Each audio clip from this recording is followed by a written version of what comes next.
Hello ವೀಕ್ಷಕರೇ, ನಮಸ್ಕಾರ. ತಮ್ಮೆಲ್ಲರಿಗೂ ಮತ್ತೊಮ್ಮೆ ಭಾಗ್ಯ ಟಿವಿಗೆ ಸ್ವಾಗತ ಸುಸ್ವಾಗತ ಕೋರ್ತಾ ಇದ್ದೀವಿ. ಭಾಗ್ಯ ಮತ್ತು ಗಿರೀಶ್.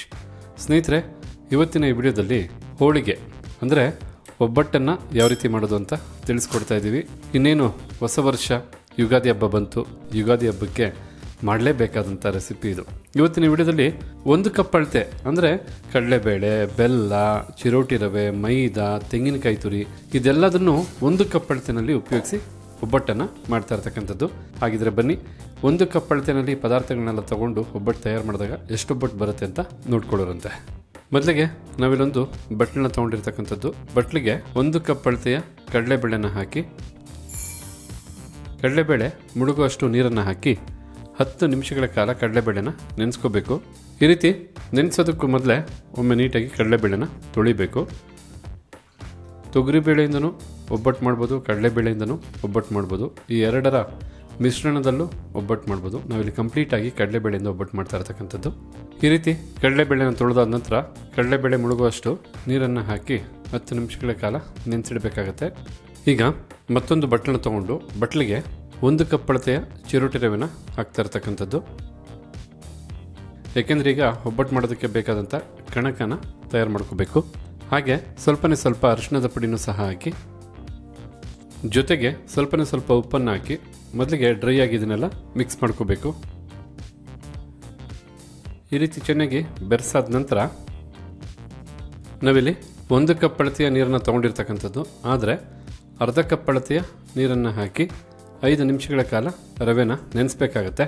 ಒಮ್ಮೆ ಮಿಕ್ಸ್ ಮಾಡಿ ರವೆನ ನೆನೆಸ್ಬೇಕು. ಈ ಒಂದು ಅದಕ್ಕೆ ನೀರನ್ನು ಹಾಕಿ ರವೆನ ಒಂದು 5 ನಿಮಿಷ ನೆನೆಸ್ಕೊಂಡ್ರೆ ಸಾಕಾಗತ್ತೆ. 5 ನಿಮಿಷ ಹಾಗೆ ಹೊಂದ್ಕೊಳ್ಳೋಕೆ ಬಿಟ್ಟಿದ್ವಲ್ಲ, ರವೆ ಎಲ್ಲ ನೀರನ್ನು ಅಬ್ಸರ್ವ್ ಮಾಡಿಕೊಂಡು ಸ್ವಲ್ಪ ಗಟ್ಟಿಯಾಗಿದೆ. ಈ ಸಮಯದಲ್ಲಿ ಇನ್ನೂ ಅರ್ಧ ಕಪ್ ಅಳತೆಯ ನೀರನ್ನು ಹಾಕಿ ಮತ್ತೊಮ್ಮೆ ಕಲಿಸ್ಕೋಬೇಕು.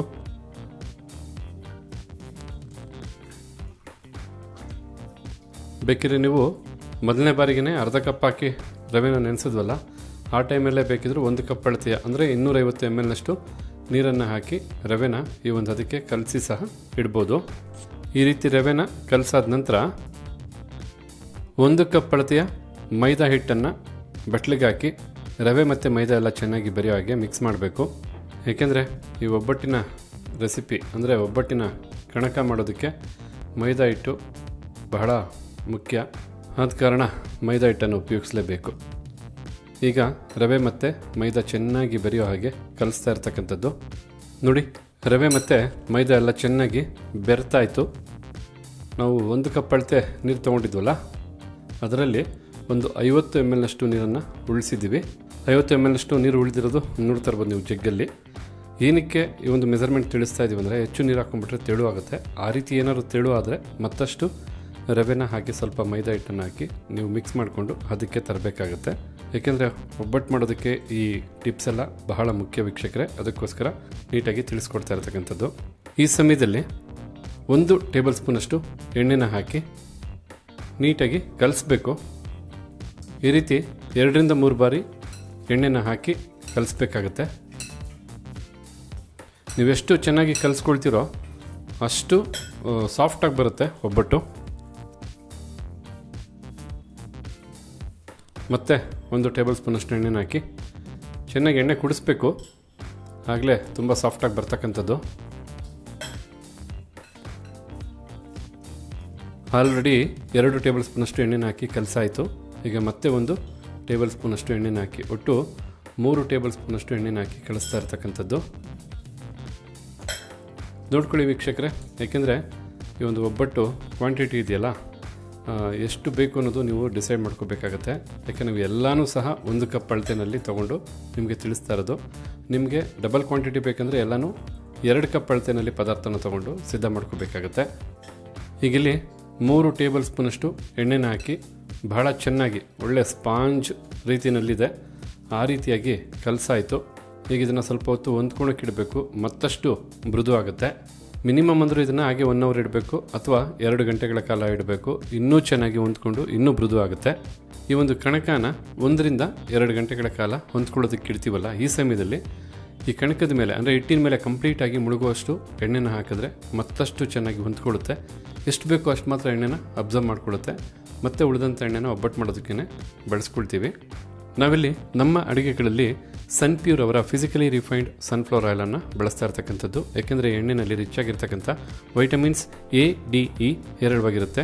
ಯಾವುದೇ ರೀತಿಯಾದಂಥ ಕೆಮಿಕಲ್ಸ್ ಇರೋದಿಲ್ಲ, ಹೆಚ್ಚು ಕೊಲೆಸ್ಟ್ರಾಲ್ ಅಂಶ ಸಹ ಇರೋದಿಲ್ಲ. 100% ಪ್ಯೂರಿಟಿ ಆದಂಥ ಎಣ್ಣೆ. ಎಲ್ಲದಕ್ಕಿಂತ ಹೆಚ್ಚಾಗಿ ಭಾರತದೇಶಕ್ಕೆ ಮಾತ್ರ ಪೇಟೆಂಟೆಡ್ ಟೆಕ್ನಾಲಜಿನ ಒಳಗೊಂಡು ತಯಾರು ಮಾಡ್ತಾ ಇರ್ತಕ್ಕಂಥ ಎಣ್ಣೆ ಇದು. ಈ ಎಲ್ಲ ಕಾರಣಕ್ಕೆ ನಮ್ಮ ಅಡುಗೆಗಳಲ್ಲಿ ಸನ್ಪ್ಯೂರ್ ಅವರ ಫಿಸಿಕಲಿ ರಿಫೈನ್ಡ್ ಸನ್ಫ್ಲವರ್ ಆಯಿಲನ್ನು ಬಳಸ್ತಾ ಇರ್ತಕ್ಕಂಥದ್ದು. ಈಗ ಒಂದು ತಟ್ಟೆನ ಮುಚ್ಚಿ ಸರಿಸುಮಾರು 1 ರಿಂದ 2 ಗಂಟೆಗಳ ಕಾಲ, ಮಿನಿಮಮ್ 1 ಗಂಟೆ, ಮ್ಯಾಕ್ಸಿಮಮ್ 2 ಗಂಟೆಗಳ ಕಾಲ ಇದನ್ನು ಇದೇ ರೀತಿಯಾಗಿ ಹೊಂದ್ಕೊಳ್ಳೋದಕ್ಕೆ ಇಡಬೇಕಾಗುತ್ತೆ. ಕಣಕನ ಕಲಿಸಿದಂಥ ಹೊತ್ತಲ್ಲಿ ಕಡಲೆಬೇಳೆ ಸಹ ಚೆನ್ನಾಗಿ ನೆಂದಿದೆ. ಈಗ ಚೆನ್ನಾಗಿ ನೆಂದಿರ್ತಕ್ಕಂಥ ಕಡಲೆಬೇಳೆನ ಕುಕ್ಕರ್ಗೆ ನೀರಿನ ಸಮೇತ ಹಾಕಬೇಕಾಗತ್ತೆ. ಮೊದಲೇ ನಾವು ಬೇಳೆ ನೆನೆಸೋದಕ್ಕೆ 1 ಕಪ್ ಅಳತೆ ಅಂದರೆ ಸರಿಸುಮಾರು 250 ml ಅಷ್ಟು ನೀರನ್ನು ಹಾಕಿದ್ವಿ. ಈಗ ಮತ್ತೆ 1 ಲೀಟ್ರಷ್ಟು ನೀರನ್ನು ಕುಕ್ಕರ್ಗೆ ಹಾಕ್ಕೊಂಡು ಸರಿಸುಮಾರು 4 ರಿಂದ 5 ವಿಸಲ್ ಕೂಗಿಸಿ ಬೇಳೆನ ಬೇಯಿಸ್ಕೋಬೇಕು. ಈ ಹೆಚ್ಚುವರಿ ಇರ್ತಕ್ಕಂಥ ನೀರಿಂದ ಒಬ್ಬಟ್ಟಿಗೆ ಬೇಕಾದಂಥ ಒಬ್ಬಟ್ಟಿನ ಸಾರು ಮಾಡೋದಕ್ಕೆ ಸಾಧ್ಯ ಆಗ್ತಕ್ಕಂಥದ್ದು. ಈಗ ಕುಕ್ಕರ್ ಲಿಡ್ಡನ್ನು ಮುಚ್ಚಿ ಮೊದಲೇ ಹೇಳಿದಾಗೆ 4 ರಿಂದ 5 ವಿಸಲ್ಲು ಕೂಗಿಸ್ಕೋಬೇಕಾಗತ್ತೆ. ಈ ರೀತಿಯಾಗಿ ಬೇಳೆನ ಬೇಯಿಸ್ಕೋಬೇಕಾದ್ರೆ ಲೋ ಅಥವಾ ಮೀಡಿಯಂ ಫ್ಲೇಮ್ನಲ್ಲೇ ಬೇಳೆನ ಬೇಯಿಸಿ ಕುಕ್ಕರ್ನ ಕೂಗಿಸ್ಕೋಬೇಕಾಗುತ್ತೆ.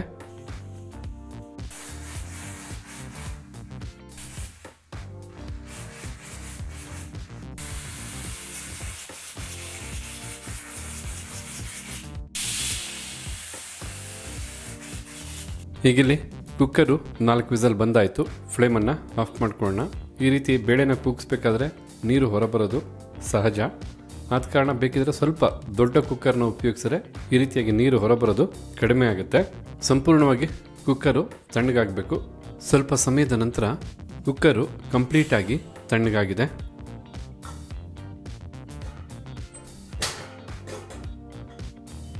ಹಾಗೆ ಕಡಲೆಬೇಳೆ ಸಹ ಬಹಳ ಚೆನ್ನಾಗಿ ಬೆಂದಿದೆ. ನೋಡಿ ಎಷ್ಟು ಮೃದುವಾಗಿ ಬೆಂದಿದೆ ಅಂತ.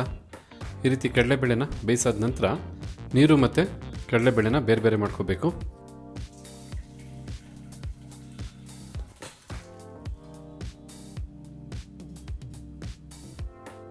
ಕಡಲೆಬೇಳೆಯಿಂದ ಬೇರ್ಪಡಿಸಿದಂಥ ನೀರಿದೆಯಲ್ಲ, ಈ ನೀರನ್ನು ಉಪಯೋಗಿಸಿ ಒಬ್ಬಟ್ಟಿನ ಸಾರನ್ನು ಮಾಡ್ಬೋದು. ಬಹಳ ಅಂದರೆ ಬಹಳ ರುಚಿ ಇರುತ್ತೆ. ಈಗ ಒಬ್ಬಟ್ಟಿಗೆ ಬೇಕಾದಂಥ ಪಾಕನ ಸಿದ್ಧ ಮಾಡೋದಕ್ಕೋಸ್ಕರ ಸ್ಟವ್ ಮೇಲೊಂದು ಬಾಂಡಿನ ಇಟ್ಟು ಬಾಂಡ್ಲಿಗೆ 1 ಕಪ್ ಅಳತೆಯ ಬೆಲ್ಲನ ಹಾಕಿ ಸ್ವಲ್ಪ ಪುಡಿ ಮಾಡಿ ಬೆಲ್ಲನ ಬಳಸ್ತಾ ಇರ್ತಕ್ಕಂಥದ್ದು. ಈಗ ಒಂದು 50 ml ಅಷ್ಟು ನೀರನ್ನು ಹಾಕಿ ಬೆಲ್ಲನ ಕರಗಿಸ್ಕೋಬೇಕು. ಎಷ್ಟು ಬೆಲ್ಲನ ಕರಗಿಸ್ಕೊಂಡ್ರೆ ಸಾಕು, ಪಾಕ ಬರಬೇಕಂತೇನಿಲ್ಲ.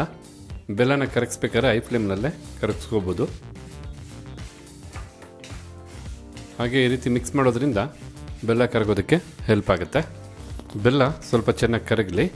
ಈಗಿಲ್ಲಿ ಬೆಲ್ಲ ಚೆನ್ನಾಗಿ ಕರಗಿದೆ, ಒಳ್ಳೆ ಘಮ ಅಂತ ಅರೋಮ ಬರ್ತಾ ಇದೆ. ಈ ರೀತಿ ಬೆಲ್ಲ ಕರಗಿಸಾದ ನಂತರ 2 ಏಲಕ್ಕಿ ಕಾಯಿನ ಕುಟ್ಟಿ ಪುಡಿ ಮಾಡಿ ಬಳಸ್ತಾ ಇರ್ತಕ್ಕಂಥದ್ದು. ಹಾಗೆ 1 ಕಪ್ ಅಳತೆಯ ಹಸಿ ತೆಂಗಿನಕಾಯಿ ತುರಿ. ಈ ರೀತಿ ತೆಂಗಿನಕಾಯಿ ತುರಿನೂ ಹಾಕಿ ಜಸ್ಟ್ ಮಿಕ್ಸ್ ಮಾಡ್ಕೋಬೇಕು. ಈ ರೀತಿಯಾಗಿ ಚೆನ್ನಾಗಿ ಬೆರೆಸಾದ ನಂತರ ಕುಕ್ಕರಲ್ಲಿ ಏನು ಕಡಲೆಬೇಳೆನ ಬೇಯಿಸ್ಕೊಂಡಿದ್ವಲ್ಲ, ಆ ಕಡಲೆಬೇಳೆನ ಹಾಕಿ ಮಿಕ್ಸ್ ಮಾಡ್ಕೋಬೇಕಾಗತ್ತೆ. ಈಗ ಬೆಂದಂಥ ಕಡಲೆಬೇಳೆ ಹಾಗೆ ಬೆಲ್ಲ ಎಲ್ಲ ಚೆನ್ನಾಗಿ ಬೆರಿಬೇಕು ಪಾಕದ ಜೊತೆ. ಎಷ್ಟು ಒಳ್ಳೆ ಆರಾಮ ಬರುತ್ತೆ ಅಂದರೆ ಖಂಡಿತ ಅಕ್ಕಪಕ್ಕ ಮನೆಯವರಿಗೆ ಗೊತ್ತಾಗುತ್ತೆ ನಿಮ್ಮ ಮನೆಯಲ್ಲಿ ಒಬ್ಬಟ್ಟು ಮಾಡ್ತಾ ಇದ್ದೀರಾ ಅಂತ. ಅಷ್ಟು ಸೊಗಸಾದಂಥ ಅರೋಮ ಪರಿಮಳ. ಈಗ ಇಲ್ಲಿ ನೋಡ್ತಾ ಇರ್ಬೋದು ಕಡಲೆಬೇಳೆ ಹಾಗೆ ಬೆಲ್ಲದ ಪಾಕನ ಬಹಳ ಚೆನ್ನಾಗಿ ಬೆರೆಸಾಯಿತು. ಈ ರೀತಿ ಚೆನ್ನಾಗಿ ಬೆರೆಸಾದ ನಂತರ ಲೋ ಫ್ಲೇಮ್ನಲ್ಲೇ ಒಂದು 5 ನಿಮಿಷ ಬಿಸಿ ಮಾಡ್ಕೋಬೇಕಾಗತ್ತೆ. ನೀರಿನ ಅಂಶ ಕಡಿಮೆ ಆಗಬೇಕು, ಅಂದರೆ ಪಾಕ ಎಲ್ಲ ಬೇಳೆ ಹೀರ್ಕೊಳ್ಳುತ್ತೆ, ಅಲ್ಲಿವರೆಗೂ ಬಿಸಿ ಮಾಡ್ಕೋಬೇಕಾಗುತ್ತೆ. ಒಂದು 5 ನಿಮಿಷಗಳ ಕಾಲ ಲೋ ಫ್ಲೇಮ್ನಲ್ಲೇ ಚೆನ್ನಾಗಿ ಬಿಸಿ ಮಾಡ್ಕೊಂಡಿರ್ತಕ್ಕಂಥದ್ದು. ನೋಡ್ತಾ ಇರ್ಬೋದು ಬೇಳೆನೂ ಸಹ ಮತ್ತಷ್ಟು ಬೆಂದು ಪಾಕನೆಲ್ಲ ಅಬ್ಸರ್ವ್ ಮಾಡ್ಕೊಂಡಿದೆ. ಈ ಸಮಯದಲ್ಲಿ ಫ್ಲೇಮನ್ನು ಆಫ್ ಮಾಡ್ಕೊಳ್ಳೋಣ. ಬಿಸಿಯಾಗಿರ್ತಕ್ಕಂಥ ಈ ಪಾಕ ಮಿಶ್ರಿತ ಬೇಳೆ ಕಂಪ್ಲೀಟಾಗಿ ತಣ್ಣಗಾಗಬೇಕು. ತಣ್ಣಗಾದ್ಮೇಲೆ ಇದನ್ನು ರುಬ್ಕೊಬೇಕಾಗತ್ತೆ. ಈಗಿಲ್ಲಿ ಸ್ವಲ್ಪ ಹೊತ್ತಿನ ನಂತರ ಕಂಪ್ಲೀಟಾಗಿ ತಣ್ಣಗಾಗಿದೆ. ಈಗ ಇದನ್ನು ಮಿಕ್ಸಿ ಜಾರ್ಗೆ ಹಾಕಿ ರುಬ್ಕೊಬೇಕಾಗತ್ತೆ. ತಣ್ಣಗಾದ ನಂತರ ಇನ್ನೂ ಚೆನ್ನಾಗಿ ಹೊಂದ್ಕೊಂಡು ಸ್ವಲ್ಪ ಗಟ್ಟಿನೂ ಸಹ ಆಗಿದೆ. ಈ ರೀತಿ ಒಂದು ಚಿಕ್ಕ ಮಿಕ್ಸಿ ಜಾರ್ಗೆ ಹಾಕಿ ಸ್ವಲ್ಪ ಸ್ವಲ್ಪನೇ ರುಬ್ಕೊಬೇಕಾಗತ್ತೆ. ದೊಡ್ಡದಾದಂಥ ಮಿಕ್ಸಿ ಜಾರಲ್ಲಿ ಅಷ್ಟು ಬೇಗ ನುಣ್ಣಗಾಗಲ್ಲ, ಆದ ಕಾರಣ ಚಿಕ್ಕ ಮಿಕ್ಸಿ ಜಾರಲ್ಲಿ ಇದನ್ನು ರುಬ್ಕೊಬೇಕಾಗತ್ತೆ. ಬೇಳೆ ಚೆನ್ನಾಗಿ ಬೆಂದಿತ್ತು, ಪಾಕದಲ್ಲಿ ಅಷ್ಟೇ ಚೆನ್ನಾಗಿ ನೆಂದಿತ್ತು, ಆದ ಕಾರಣ ಬಹಳ ಬೇಗ ಅಂದರೆ 1 ನಿಮಿಷದಲ್ಲೇ ಈ ರೀತಿಯಾಗಿ ನುಣ್ಣಿಗೆ ರುಬ್ಕೊಬೋದು. ಈ ರೀತಿಯಾಗಿ ನುಣ್ಣಿಗೆ ರುಬ್ಬಿದಂಥ ಒಬ್ಬಟ್ಟಿಗೆ ಬೇಕಾದಂಥ ಹೂರಣನ ಮತ್ತೊಂದು ಬಟ್ಲಿಗೆ ಹಾಕೋಣ. ಈಗ ಇದೇ ರೀತಿಯಾಗಿ ಉಳಿದಂಥ ಈ ಪದಾರ್ಥನೂ ಸಹ ನುಣ್ಣಿಗೆ ರುಬ್ಕೊಳ್ತೀವಿ. ನೋಡ್ಕೊಳ್ಳಿ, ನೀವು ರುಬ್ಬಬೇಕಾದ್ರೆ ಏನಾದ್ರು ತೆಳು ಆಯಿತು ಅಂದರೆ ಸ್ವಲ್ಪ ನೀರನ್ನು ಇಂಗಿಸ್ಕೊಂಡು ಗಟ್ಟಿ ಮಾಡಿಕೊಂಡು ಮತ್ತೆ ರುಬ್ಕೊಬೇಕಾಗತ್ತೆ, ಮರಿಬೇಡಿ. ಈಗ ಇಲ್ಲಿ ನೋಡ್ತಾ ಇರ್ಬೋದು, ಬಾಣಲಿಯಲ್ಲಿದ್ದಂಥ ಎಲ್ಲ ಪದಾರ್ಥನೂ ಈ ರೀತಿಯಾಗಿ ನುಣ್ಣಿಗೆ ರುಬ್ಬಿ ಒಬ್ಬಟ್ಟಿಗೆ ಬೇಕಾದಂಥ ಸಿಹಿ ಹೂರಣನ ಸಿದ್ಧ ಮಾಡಾಯಿತು. ಈ ಸಮಯದಲ್ಲಿ ಒಬ್ಬಟ್ಟಿಗೆ ಬೇಕಾದಂಥ ಕಣಕನೂ ಸಹ ನೀಟಾಗಿ ನೆಂದು ಹೊಂದ್ಕೊಂಡಿರುತ್ತೆ. ಹೆಚ್ಚುವರಿ ಇರ್ತಕ್ಕಂಥ ಎಣ್ಣೆನ ಮತ್ತೊಂದು ಬಟ್ಲಿಗೆ ಹಾಕೋಬೇಕಾಗತ್ತೆ. ಈಗ ಈ ರೀತಿಯಾಗಿ ಹೆಚ್ಚುವರಿ ಇರ್ತಕ್ಕಂಥ ಎಣ್ಣೆನೂ ಬೇರ್ಪಡಿಸಿದ ನಂತರ ಒಬ್ಬಟ್ಟು ಮಾಡೋದಕ್ಕೆ ಬೇಕಾದಂಥ ಹಿಟ್ಟನ್ನು ಚೆನ್ನಾಗಿ ಇನ್ನೊಮ್ಮೆ ಕಲಿಸ್ಬೇಕು, ಚೆನ್ನಾಗಿ ನಾದಬೇಕು. ಎಷ್ಟು ಚೆನ್ನಾಗಿ ಕಲಿಸಿರೋ ಅಷ್ಟು ಚೆನ್ನಾಗಿ ಸಾಫ್ಟ್ ಆಗುತ್ತೆ, ಅಷ್ಟೇ ಲೇಯರ್ ಥರ ಬರುತ್ತೆ.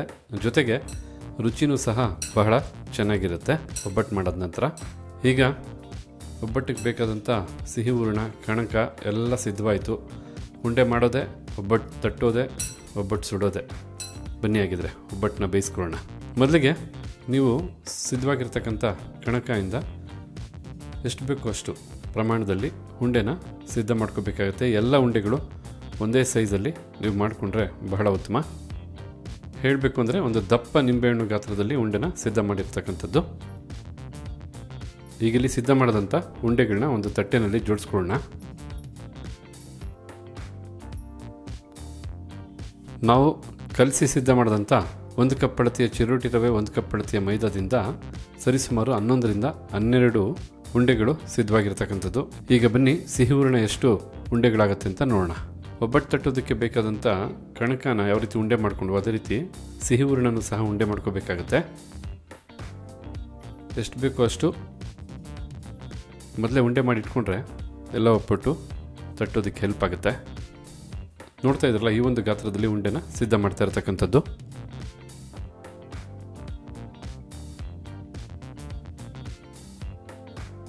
ಸಿಹಿ ಹೂರಣನೂ ಸಹ ಎಲ್ಲನೂ ಒಂದೇ ಹದದಲ್ಲಿ ಉಂಡೆ ಕಟ್ಟಾಯಿತು. ಅಂದರೆ ನಾವು ಬಳಸಿದಂಥ 1 ಕಪ್ ಅಳತೆಯ ಬೆಲ್ಲ ಹಾಗೆ 1 ಕಪ್ ಅಳತೆಯ ಕಡಲೆಬೇಳೆಯಿಂದ ಸರಿಸುಮಾರು 15 ಉಂಡೆಗಳು ಸಿದ್ಧವಾಗಿರ್ತಕ್ಕಂಥದ್ದು.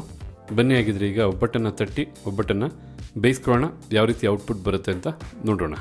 ಒಬ್ಬಟ್ಟನ್ನು ತಟ್ಟೋದಕ್ಕೋಸ್ಕರ ಒಂದು ಮಣೆನ ತಗೊಂಡು ಮಣೆ ಮೇಲೆ ಒಂದು ಬಟರ್ ಪೇಪರ್ನ ಹಾಕಿರ್ತಕ್ಕಂಥದ್ದು. ಮೊದಲಿಗೆ ಬಟರ್ ಪೇಪರ್ ಮೇಲೆ ಸ್ವಲ್ಪ ಎಣ್ಣೆನ ಹಾಕಬೇಕಾಗತ್ತೆ. ನಂತರ ಒಂದು ಉಂಡೆ ಕಣಕನ ಬಟರ್ ಪೇಪರ್ ಮೇಲಿಟ್ಟು ಸ್ವಲ್ಪ ತಟ್ಟಬೇಕಾಗತ್ತೆ. ಈ ರೀತಿ ತಟ್ಟಾದ ನಂತರ ಮತ್ತೆ ಒಂದು ಸಿಹಿ ಹೂರಣದ ಉಂಡೆನ ತಗೊಂಡು ಸ್ವಲ್ಪ ಪ್ರೆಸ್ ಮಾಡಿ ನಂತರ ಒಂದು ಕಣಕದಿಂದ ಕವರ್ ಮಾಡಬೇಕು. ಕವರ್ ಮಾಡಿ ಮತ್ತೆ ಎಣ್ಣೆ ಹಾಕಿ ಸ್ವಲ್ಪ ಸಮತಟ್ಟಾಗಿ ತಟ್ಕೋಬೇಕಾಗತ್ತೆ. ಈ ರೀತಿ ಒಂದು ಹಂತಕ್ಕೆ ತಟ್ಟಾದ ನಂತರ ಒಂದು ಪ್ಲಾಸ್ಟಿಕ್ ಕವರ್ನ ಸಹಾಯದಿಂದ ಮೇಲೆ ಇಟ್ಟು ಈ ರೀತಿಯಾಗಿ ನೀಟಾಗಿ ಕೈಯಲ್ಲೇ ಸವರ್ತಾ ಬರಬೇಕು. ಆಗ ತುಂಬ ತೆಳ್ಳಿಗೆ ಒಬ್ಬಟ್ಟು ಸಿದ್ಧವಾಗುತ್ತೆ. ನೀವು ಹಲವಾರು ಬಾರಿ ಒಬ್ಬಟ್ಟನ್ನು ತಟ್ಟಿ ಮಾಡಿರ್ತೀರ, ಈ ರೀತಿಯಾಗಿ ಸ್ವಲ್ಪ ತೆಳ್ಳಿಗೆ ಎಳೆದು ಒಬ್ಬಟ್ಟು ಮಾಡಿ ನೋಡಿ, ತುಂಬ ಚೆನ್ನಾಗಿರುತ್ತೆ. ಒಬ್ಬಟ್ಟು ತುಂಬ ದೊಡ್ಡದಾಗಿರುತ್ತೆ, ಹಾಗೆ ಹೆಚ್ಚು ಮೈದಾ ಎಲ್ಲ ಇರೋದಿಲ್ಲ. ಹೂರಣ ತುಂಬ ಚೆನ್ನಾಗಿ ಹೊಂದ್ಕೊಂಡು ತುಂಬ ಸೂಪರಾಗಿ ಬರುತ್ತೆ ಒಬ್ಬಟ್ಟು. ನೋಡ್ತಾ ಇದ್ದೀರಲ್ಲ ನೀವೇ ಎಷ್ಟು ಸೊಗಸಾಗಿ ಒಬ್ಬಟ್ಟನ್ನು ತಟ್ಟಿ ಸಿದ್ಧ ಮಾಡಿರೋದು ಅಂತ. ಬನ್ನಿ ಈಗ ಒಬ್ಬಟ್ಟನ್ನು ಬೇಯಿಸ್ಕೊಳ್ಳೋಣ. ಹೀಗಿಲ್ಲಿ ಹೈ ಫ್ಲೇಮ್ನಲ್ಲೇ ಒಂದು ಕಾವಲಿನ ಬಿಸಿ ಮಾಡ್ಕೊಂಡಿರ್ತಕ್ಕಂಥದ್ದು. ಬಿಸಿಯಾದಂಥ ಕಾವಲಿ ಮೇಲೆ ಮೊದಲಿಗೆ ಸ್ವಲ್ಪ ಎಣ್ಣೆನ ಹಾಕೋಣ. ಈ ರೀತಿ ಎಣ್ಣೆನ ಹಾಕಿ ನೀಟಾಗಿ ತೆಳುವಾಗಿ ತಟ್ಟಿದಂಥ ಒಬ್ಬಟ್ಟನ್ನು ಹಾಕಬೇಕಾಗತ್ತೆ. ಒಂದು 30 ಸೆಕೆಂಡ್ಸು ಬೇಯಲಿ, ಅಥವಾ ಮಿನಿಮಮ್ ಒಂದು 10 ಸೆಕೆಂಡು ಬೆಂದಾದ ನಂತರ ಈ ರೀತಿಯಾಗಿ ಹೊರ ತೆಗಿಬೇಕಾಗತ್ತೆ ಪೇಪರ್ನ. ಒಟ್ಟಿನಲ್ಲಿ 1 ನಿಮಿಷದಲ್ಲೇ ಒಂದು ಒಬ್ಬಟ್ಟನ್ನು ಬೇಯಿಸ್ಬೋದು. ಮೇಲೆ ನೋಡಿ ಸ್ವಲ್ಪ ಹಸಿ ಕಮ್ಮಿ ಆಯಿತು. ಈಗ ಸ್ವಲ್ಪ ಎಣ್ಣೆನ ಹಾಕಿ ಮತ್ತೊಂದು ಕಡೆ ತಿರುಗಿಸಿ ಬೇಯಿಸ್ಬೇಕಾಗತ್ತೆ.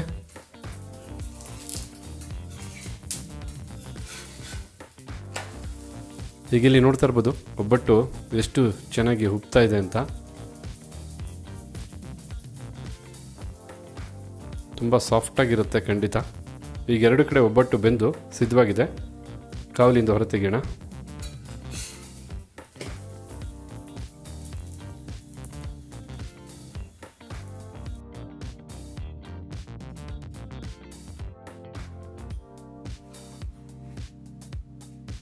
ನೋಡ್ತಾ ಇದ್ದಾರಲ್ಲ ವೀಕ್ಷಕರೇ, ಒಬ್ಬಟ್ಟು ಎಷ್ಟು ತೆಳ್ಳಗೆ, ಎಷ್ಟು ಮೃದುವಾಗಿ, ಎಷ್ಟು ಚೆನ್ನಾಗಿ ಸಿದ್ಧವಾಗಿದೆ ಅಂತ.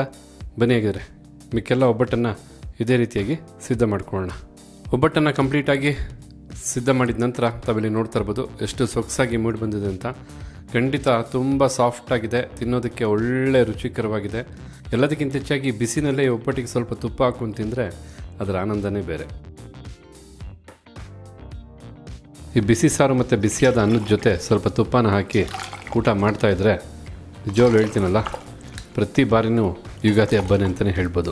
ಒಬ್ಬಟ್ಟಿನ ಸಾರನ್ನು ಯಾವ ರೀತಿ ಮಾಡೋದು ಅಂತ ತಿಳಿಸ್ಕೊಡ್ತಾ ಇದ್ದೀವಿ. ಹಾಗೆ ಬನ್ನಿ, ಒಬ್ಬಟ್ಟು ಸಾರು ಮಾಡೋದಕ್ಕೆ ಏನೆಲ್ಲ ಪದಾರ್ಥಗಳು ಬೇಕು, ಯಾವ ರೀತಿಯಾಗಿ ತಯಾರು ಮಾಡೋದು ಅಂತ ಈಗ ನೋಡ್ಕೊಳ್ಳೋರಂತೆ. ಒಬ್ಬಟ್ಟಿನ ಸಾರು ತಯಾರು ಮಾಡೋದಕ್ಕೂ ಮೊದಲೇ ನಾವಿಲ್ಲಿ ಹುಣಸೆಹಣ್ಣ ನೆನೆಸ್ತಾ ಇರ್ತಕ್ಕಂಥದ್ದು. ಒಂದು ನಿಂಬೆಹಣ್ಣು ಗಾತ್ರದಷ್ಟು ಹುಣಸೆಹಣ್ಣ ತೊಗೊಂಡು ಸರಿಸುಮಾರು ಅರ್ಧ ಕಪ್ ಅಳತೆ ನೀರು, ಅಂದರೆ ಒಂದು 150 ml ನೀರನ್ನು ಹಾಕಿ 10 ನಿಮಿಷಗಳ ಕಾಲ ಹುಣಸೆಹಣ್ಣನ್ನು ನೆನೆಸಬೇಕು. ತದನಂತರ ಹುಣಸೆಹಣ್ಣನ್ನು ಕಿವುಚಿ ಹುಳಿ ನೀರನ್ನು ಸಿದ್ಧ ಮಾಡ್ಕೋಬೇಕು.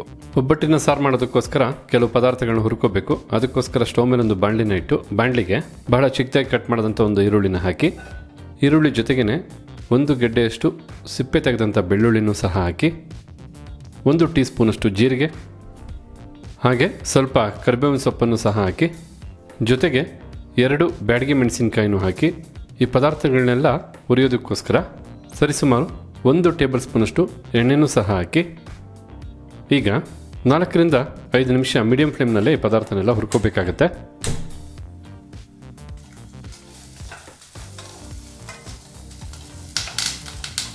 ಈಗ ಇಲ್ಲಿ ಬಾಣಲಿಗೆ ಹಾಕ್ತಂಥ ಎಲ್ಲ ಪದಾರ್ಥನೂ 4 ರಿಂದ 5 ನಿಮಿಷಗಳ ಕಾಲ ಚೆನ್ನಾಗಿ ಮೀಡಿಯಂ ಫ್ಲೇಮ್ನಲ್ಲೇ ಫ್ರೈ ಮಾಡಾಯಿತು. ಈ ಸಮಯದಲ್ಲಿ ಫ್ಲೇಮನ್ನು ಆಫ್ ಮಾಡ್ಕೊಳ್ಳೋಣ. ಹುರಿದು ಬಿಸಿ ಇರತಕ್ಕಂಥ ಈ ಪದಾರ್ಥ ಕಂಪ್ಲೀಟಾಗಿ ತಣ್ಣಗಾಗಬೇಕು. ಸ್ವಲ್ಪ ಹೊತ್ತಿನ ನಂತರ ಒಂದು ಮಿಕ್ಸಿ ಜಾರ್ಗೆ ಹುರಿದು ತಣ್ಣಗಾಗಿರ್ತಕ್ಕಂಥ ಪದಾರ್ಥನ ಹಾಕ್ಕೊಳ್ತಾ ಇರ್ತಕ್ಕಂಥದ್ದು.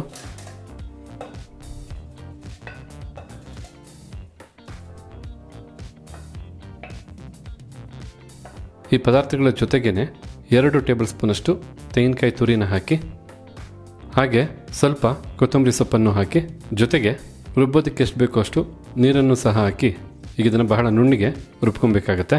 ಒಬ್ಬಟ್ಟು ಸಾರು ಮಾಡೋದಕ್ಕೆ ಬೇಕಾದಂಥ ಮಸಾಲ ಖಾರ ಸೂಪರಾಗಿ ಸಿದ್ಧವಾಗಿದೆ. ಹಲವಾರು ರೀತಿಯಲ್ಲಿ ನಾವು ಒಬ್ಬಟ್ಟಿನ ಸಾರು ಮಾಡ್ಬೋದು. ಈ ರೀತಿ ಮಸಾಲನ ರುಬ್ಬಾಕಿ ಮಾಡ್ತಕ್ಕಂಥದ್ದು ಸಹ ಒಂದು ವಿಧಾನ. ಈ ರೀತಿಯಾಗಿ ಮಸಾಲ ಪೇಸ್ಟನ್ನು ರುಬ್ಬಾದ ನಂತರ ಇಲ್ಲಿ ಹುಣಸೆ ಹಣ್ಣು ಸಹ 10 ನಿಮಿಷಗಳ ಕಾಲ ನೀರಲ್ಲಿ ನೆಂದಿದೆ. ಈಗ ಹುಣಸೆ ಹಣ್ಣನ್ನು ಕಿವುಚಿ ಹುಳಿ ನೀರನ್ನು ಸಿದ್ಧ ಮಾಡ್ಕೊಳ್ಳೋಣ.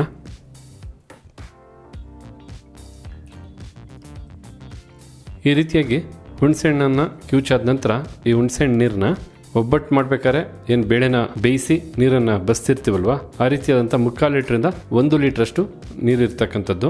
ಈಗ ನೀರಿಗೆ ನಾವು ಕಿವುಚಿದಂಥ ಹುಣಸೆ ಹಣ್ಣಿನ ನೀರನ್ನು ಹಾಕ್ಕೊಳ್ಳೋಣ. ಹಾಗೆ 2 ಟೇಬಲ್ ಸ್ಪೂನಷ್ಟು ಸಾರಿನ ಪುಡಿ, ಇದು ಅಚ್ಚ ಖಾರದ ಪುಡಿ ಅಲ್ಲ, ಸಾರಿನ ಪುಡಿ, ಸಾಂಬಾರ್ ಪೌಡ್ರ್ ಅಂತ ಹೇಳ್ತೀವಿ. ನಂತರ ಮಿಕ್ಸಿ ಜಾರಲ್ಲಿ ರುಬ್ಬಿದಂಥ ಮಸಾಲ ಪೇಸ್ಟನ್ನು ಹಾಕಿ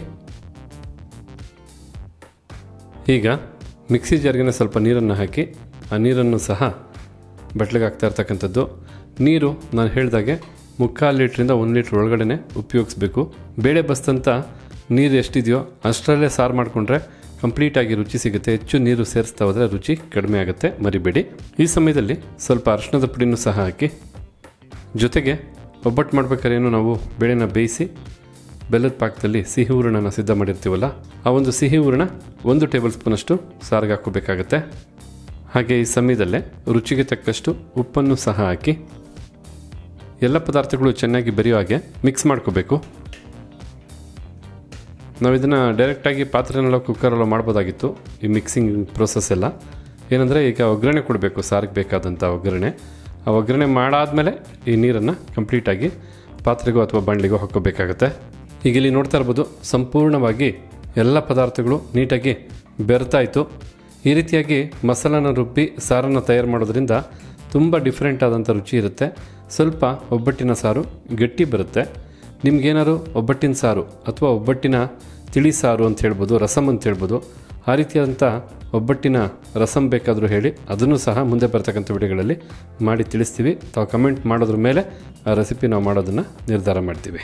ಹೀಗಿಲ್ಲಿ ಒಬ್ಬಟ್ಟಿನ ಸಾರು ಮಾಡೋದಕ್ಕೆ ಬೇಕಾದಂಥ ಒಗ್ಗರಣೆ ಸಿದ್ಧ ಮಾಡೋದಕ್ಕೋಸ್ಕರ ಒಂದು ಬಾಣಲಿನ ಬಿಸಿ ಮಾಡ್ಕೊಂಡಿರ್ತಕ್ಕಂಥದ್ದು.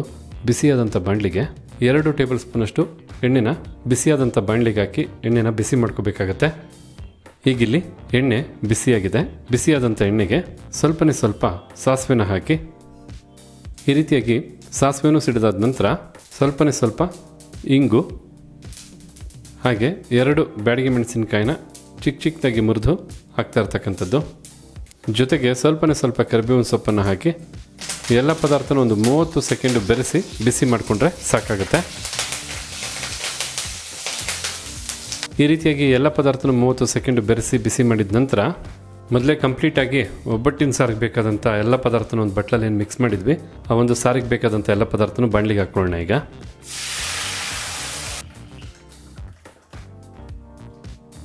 ಈಗ ಒಬ್ಬಟ್ಟಿನ ಸಾರಿಗೆ ಬೇಕಾದಂಥ ಎಲ್ಲ ಪದಾರ್ಥನೂ ಬಾಣಲಿಗೆ ಹಾಕಿದ ನಂತರ ಒಮ್ಮೆ ಮಿಕ್ಸ್ ಮಾಡ್ಕೋಬೇಕು. ಒಗ್ಗರಣೆ ಜೊತೆ ಚೆನ್ನಾಗಿ ಬೆರಿಬೇಕು. ಈ ರೀತಿ ಮಿಕ್ಸ್ ಮಾಡಿಕೊಂಡು ಒಂದು ಲಿಡ್ಡನ್ನು ಮುಚ್ಚಿ ಸರಿಸುಮಾರು ಏನಿಲ್ಲ ಅಂದರೂ 10 ರಿಂದ 15 ನಿಮಿಷಗಳ ಕಾಲ ಈ ಒಂದು ಸಾರನ್ನು ಚೆನ್ನಾಗಿ ಕುದಿಸ್ಕೋಬೇಕು. ಎಷ್ಟು ಚೆನ್ನಾಗಿ ಕುದಿಸ್ಕೊಳ್ತಿರೋ ಅಷ್ಟು ಸೊಗಸಾದಂಥ ರುಚಿನ ಖಂಡಿತ ಪಡಿಬೋದು. ಈ ರೀತಿ ಸಾರನ್ನು ಕುದಿಸ್ಬೇಕಾದ್ರೆ ತುಂಬ ಹೆಚ್ಚು ಉರಿನಲ್ಲಿ ಕುದಿಸ್ತಕ್ಕಂಥ ಅವಶ್ಯಕತೆ ಇಲ್ಲ. ಲೋ ಅಥವಾ ಮೀಡಿಯಂ ಫ್ಲೇಮ್, ಅಂದರೆ ಲೋ ಟು ಮೀಡಿಯಂ ಫ್ಲೇಮ್ನಲ್ಲೇ ಕುದಿಸ್ಕೊಂಡ್ರೆ ಸಾಕಾಗತ್ತೆ. 10 ರಿಂದ 15 ನಿಮಿಷಗಳ ಕಾಲ ಚೆನ್ನಾಗಿ ಕುದಿಲಿ. ಕುದ್ದಾದ ನಂತರ ನೋಡೋಣ ಯಾವ ರೀತಿಯಾಗಿ ಈ ಒಂದು ಸಾರು ಸಿದ್ಧವಾಗಿರುತ್ತೆ ಅಂತ. ಹೀಗಿಲ್ಲಿ 10 ನಿಮಿಷ ಒಬ್ಬಟ್ಟಿನ ಸಾರನ್ನು ಬಹಳ ಚೆನ್ನಾಗಿ ಕುದಿಸಾಯಿತು. ಸರಿಸುಮಾರು 15 ನಿಮಿಷಗಳ ಕಾಲ ಒಬ್ಬಟ್ಟಿನ ಸಾರನ್ನು ಲೋ ಅಥವಾ ಮೀಡಿಯಂ ಫ್ಲೇಮ್ನಲ್ಲೇ ಚೆನ್ನಾಗಿ ಕುದಿಸಾಯಿತು. ನೋಡ್ತಾ ಇದ್ರಲ್ಲ, ಸಾರು ಬಹಳ ಚೆನ್ನಾಗಿ ಕುದ್ದು ಬಿಸಿ ಬಿಸಿಯಾಗಿ ಸಿದ್ಧವಾಗಿದೆ. ಒಳ್ಳೆ ಆರಾಮ ಅಂತೂ ಖಂಡಿತ ಬರ್ತಾ ಇದೆ. ಈ ಬಿಸಿ ಸಾರು ಮತ್ತು ಬಿಸಿಯಾದ ಅನ್ನದ ಜೊತೆ ಸ್ವಲ್ಪ ತುಪ್ಪನ ಹಾಕಿ ಊಟ ಮಾಡ್ತಾ ಇದ್ರೆ ನಿಜವಾಗ್ಲೂ ಹೇಳ್ತೀನಲ್ಲ, ಪ್ರತಿ ಬಾರಿನೂ ಯುಗಾದಿ ಹಬ್ಬನೇ ಅಂತಲೇ ಹೇಳ್ಬೋದು. ಈ ಸಮಯದಲ್ಲಿ ಫ್ಲೇಮನ್ನು ಆಫ್ ಮಾಡ್ಕೊಳ್ಳೋಣ. ಬಿಸಿನಲ್ಲೇ ಒಮ್ಮೆ ನೀಟಾಗಿ ಮಿಕ್ಸ್ ಮಾಡಿಕೊಂಡ್ರೆ ಸಾಕಾಗುತ್ತೆ. ಬಿಸಿ ಬಿಸಿಯಾಗಿ ಒಬ್ಬಟ್ಟಿನ ಸಾರು ಸಿದ್ಧವಾಯಿತು. ಹಾಗಿದ್ರೆ ನೋಡ್ಕೊಂಡ್ರಲ್ಲ ಯಾವ ರೀತಿಯಾಗಿ ಒಬ್ಬಟ್ಟಿನ ಸಾರನ್ನು ಬಹಳ ಸುಲಭವಾಗಿ ತಯಾರು ಮಾಡ್ಕೋಬೋದು ಅಂತ.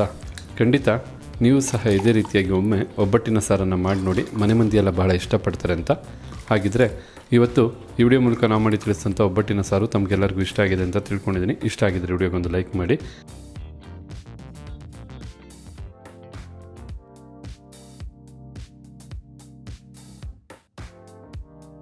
ಸ್ನೇಹಿತರೆ, ಕಾಳುಗೊಜ್ಜು ಅದ್ಭುತವಾದ ರುಚಿಯ ಮಸಾಲ ಭರಿತವಾದಂಥ, ತಿಂತಾ ಇದ್ರೆ ಮತ್ತಷ್ಟು ತಿನ್ನಬೇಕು ಅಂತ ಆಸೆ ಆಗ್ತಕ್ಕಂಥ ಈ ಕಾಳುಗೊಜ್ಜನ್ನು ತಿಂದಾಗ ನಾಲ್ಗೆಗೆ ಬಲು ರುಚಿ ಸಿಗುತ್ತೆ. ಆದರೆ ಬಹಳ ದಿನದವರೆಗೂ ಮನಸ್ಸು ಆ ರುಚಿನ ಹಾಗೆ ಮೆಮೊರಿನಲ್ಲಿ ಇಟ್ಕೊಳ್ಳುತ್ತೆ. ಆ ರೀತಿಯಾದಂಥ ಸೊಗಸಾದ ಕಾಳುಗೊಜ್ಜನ್ನು ಯಾವ ರೀತಿ ಮಾಡೋದು, ಏನೆಲ್ಲ ಪದಾರ್ಥಗಳು ಬೇಕು ಅಂತೀಗ ನೋಡ್ಕೊಳ್ಳೋರಂತೆ. ಕಾಳುಗೊಜ್ಜನ್ನು ಮಾಡೋದಕ್ಕೆ ನಾವಿಲ್ಲಿ 3 ಬಗೆಯಾದಂಥ ಕಾಳನ್ನು ತಗೊಂಡಿರ್ತಕ್ಕಂಥದ್ದು. ಅದರಲ್ಲಿ ಅರ್ಧ ಕಪ್ ಅಳತೆಯ ಕಡಲೆಕಾಳು, ಅರ್ಧ ಕಪ್ ಅಳತೆಯ ಬಟಾಣಿ, ಹಾಗೆ 1/4 ಕಪ್ ಅಳತೆಯ ಕಾಬೂಲ್ ಚೆನ್ನನ್ನು ತೊಗೊಂಡಿರ್ತಕ್ಕಂಥದ್ದು. ಈಗ ಈ 3 ಕಾಳನ್ನು ಸರಿಸುಮಾರು 8 ರಿಂದ 10 ಗಂಟೆಗಳ ಕಾಲ ನೆನೆಸಬೇಕು. ಅದಕ್ಕೋಸ್ಕರ ಒಂದು ಬಟ್ಲನ್ನ ತೊಗೊಂಡು ಬಟ್ಲಿಗೆ ಅರ್ಧ ಕಪ್ ಅಳತೆಯ ಕಡಲೆಕಾಳು, ಹಾಗೆ ಅರ್ಧ ಕಪ್ ಅಳತೆಯ ಬಟಾಣಿ, ಜೊತೆಗೆ 1/4 ಕಪ್ ಅಳತೆಯ ಕಾಬೂಲ್ ಚೆನ್ನನ್ನು ಹಾಕಿ, ಹಾಗೆ ಈ ಎಲ್ಲ ಕಾಳುಗಳು ಮುಳುಗುವಷ್ಟು ನೀರನ್ನು ಹಾಕಿ ಸರಿಸುಮಾರು ಏನಿಲ್ಲ ಅಂದರೂ 8 ರಿಂದ 10 ಗಂಟೆ, ಅಂದರೆ ನೀವು ನೈಟು ನೆನೆಸಿಟ್ರೆ ಮರುದಿನ ಬೆಳಗ್ಗೆ ಅಥವಾ ಮಧ್ಯಾಹ್ನಕ್ಕೆ ಖಂಡಿತ ಕಾಳುಗೊಜ್ಜನ್ನು ತಯಾರು ಮಾಡ್ಕೋಬೋದು. ಈಗ ಚೆನ್ನಾಗಿ ನೆನೆಯಲಿ. ನೆಂದಾದ ನಂತರ ಕಾಳು ಯಾವ ರೀತಿಯಾಗಿ ಉಬ್ಬಿರುತ್ತೆ ಅಂತ ನೋಡೋರಂತೆ. ಸರಿಸುಮಾರು 8 ರಿಂದ 10 ಗಂಟೆಗೂ ಹೆಚ್ಚು ಕಾಲ ನಾವು ಕಾಳನ್ನೆಲ್ಲ ನೆನೆಸಾಯಿತು. ನೋಡ್ತಾ ಇದ್ರಲ್ಲ, ಕಾಳೆಲ್ಲ ಬಹಳ ಚೆನ್ನಾಗಿ ನೆಂದು ತುಂಬ ಚೆನ್ನಾಗಿ ಉಬ್ಬಿದೆ. ಈ ರೀತಿ ಚೆನ್ನಾಗಿ ನೆನೆಸಿದಂಥ ಕಾಳನ್ನೆಲ್ಲ ಒಮ್ಮೆ ನೀಟಾಗಿ ತೊಳೆದು ತದನಂತರ ನಾವು ಅಡುಗೆಗೆ ಬಳಸಬೇಕು. ಕಾಳುಗೊಜ್ಜಿಗೆ ಬೇಕಾದಂಥ ಮಸಾಲಾನ ಸಿದ್ಧ ಮಾಡೋದಕ್ಕೋಸ್ಕರ ಒಂದು ಬಾಣಲಿನ ಬಿಸಿ ಮಾಡ್ಕೊಂಡಿರ್ತಕ್ಕಂಥದ್ದು. ಈಗ ಬಿಸಿಯಾದಂಥ ಬಾಣಲಿಗೆ ಈ ರೀತಿ ಕಟ್ ಮಾಡಿದಂಥ 2 ಈರುಳ್ಳಿನ ಹಾಕಿ, ಹಾಗೆ ಒಂದು ಟೊಮೊಟೊ ಹಣ್ಣು,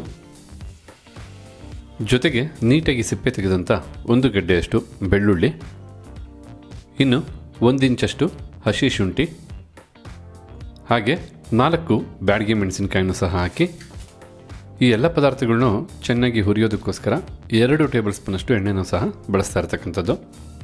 ಈಗ ಈ ಪದಾರ್ಥನೆಲ್ಲ ಸರಿಸುಮಾರು 4 ರಿಂದ 5 ನಿಮಿಷ ಮೀಡಿಯಂ ಫ್ಲೇಮ್ನಲ್ಲೇ ಚೆನ್ನಾಗಿ ಹುರ್ಕೋಬೇಕು.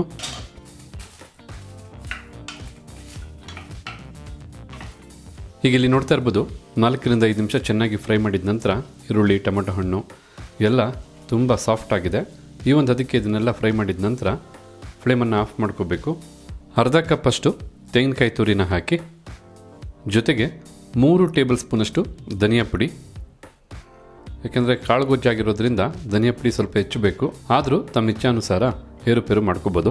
ಜೊತೆಗೆ ಹಚ್ಚ ಖಾರದ ಪುಡಿ 1 ಟೇಬಲ್ ಸ್ಪೂನಷ್ಟು, ಹಾಗೆ ಸ್ವಲ್ಪ ಅರಿಶಿಣದ ಪುಡಿ,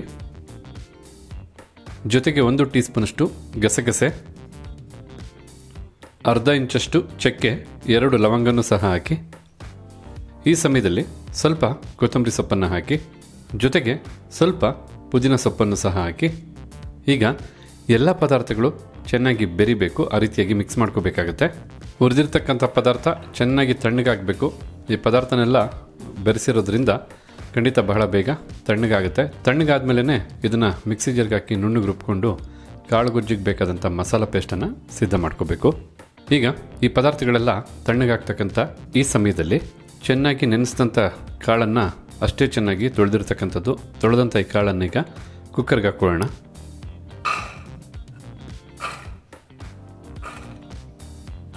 ಈ ರೀತಿ ಕಾಳನ್ನು ಕುಕ್ಕರ್ಗೆ ಹಾಕಿದ ನಂತರ ಕಾಳು ಬೇಯೋದಕ್ಕೆ ಅಂದರೆ ಕಾಳಿಗೆ ಎಷ್ಟು ಬೇಕೋ ಅಷ್ಟು ಉಪ್ಪನ್ನು ಸಹ ಹಾಕಿ ಅರ್ಧದಿಂದ 3/4 ಕಪ್ ಅಳತೆಯ ನೀರನ್ನು ಹಾಕಿ ಈಗೊಮ್ಮೆ ಮಿಕ್ಸ್ ಮಾಡೋಣ.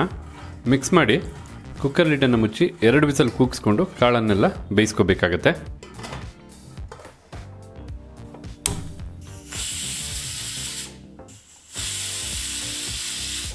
ಹೀಗಿಲ್ಲಿ ಕುಕ್ಕರು 2 ವಿಸಲ್ ಬಂದಾಯಿತು. ಫ್ಲೇಮನ್ನು ಆಫ್ ಮಾಡ್ಕೊಳ್ಳೋಣ. ಕುಕ್ಕರ್ ಕಂಪ್ಲೀಟಾಗಿ ತಣ್ಣಗಾಗಬೇಕು. ಕುಕ್ಕರ್ ತಣ್ಣಗಾಗ್ತಕ್ಕಂಥ ಈ ಸಮಯದಲ್ಲಿ ಹುರಿದು ಬಿಸಿ ಇದ್ದಂಥ ಪದಾರ್ಥ ಎಲ್ಲ ಕಂಪ್ಲೀಟಾಗಿ ತಣ್ಣಗಾಗಿದೆ. ಈ ಪದಾರ್ಥನೀಗ ಮಿಕ್ಸಿ ಜಾರ್ಗೆ ಹಾಕಿ ನುಣ್ಣಗೆ ರುಬ್ಕೊಳ್ಳೋಣ.